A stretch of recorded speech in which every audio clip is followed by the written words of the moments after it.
ఇది నిజమో కాదో మీరే డిసైడ్ చేయండి.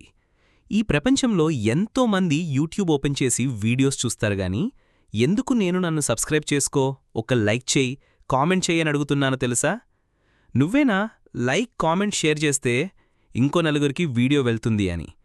నువ్వే స్కిప్ చేస్తే అది యూట్యూబ్ ఇంకా వెనక్కి లాగుతుంది. ఇది నా ఒక్కడి బాధే కాదు, నాలాంటి చిన్న క్రియేటర్స్ బాధ. స్కిప్ చేయకుండా చూడండి, సపోర్ట్ చేయండి. నేను మీ బ్యాక్ బెంచర్ స్టూడెంట్ని. ఓకే, ఫ్యాక్ట్లోకి వెళదాం. ఎందుకు కోహినూర్ డైమండ్ భారతదేశంలో లేదు? మీకు తెలుసా?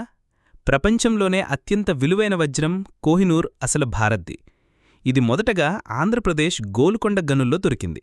తరువాత మొఘల్ రాజుల దగ్గర, తరువాత పంజాబ్ మహారాజా రంజిత్ సింగ్ దగ్గరికి వెళ్ళింది. కానీ 1849లో బ్రిటిష్ వారు భారత్ను ఆక్రమించినప్పుడు ఈ వజ్రాన్ని బలవంతంగా లండన్కు తీసుకెళ్లి బ్రిటిష్ కిరీటం, క్రౌన్ జ్యువెల్స్లో పెట్టేశారు. అందుకే ఈరోజు కూడా కోహినూర్ తిరిగి భారత్కి రావాలని మన దేశం ఎప్పటినుంచో కోరుకుంటోంది. మీరు చెప్పండి, కోహినూర్ తిరిగి భారత్కి రావాలా, రావద్దా? కింద కామెంట్ చేయండి. మిగతా హిస్టరీలో హిడెన్ ట్రూత్స్ తెలుసుకోవాలంటే లైక్ చేయండి, ఫ్రెండ్స్కి షేర్ చేయండి, ఇంకా సబ్స్క్రైబ్ మర్చిపోకండి.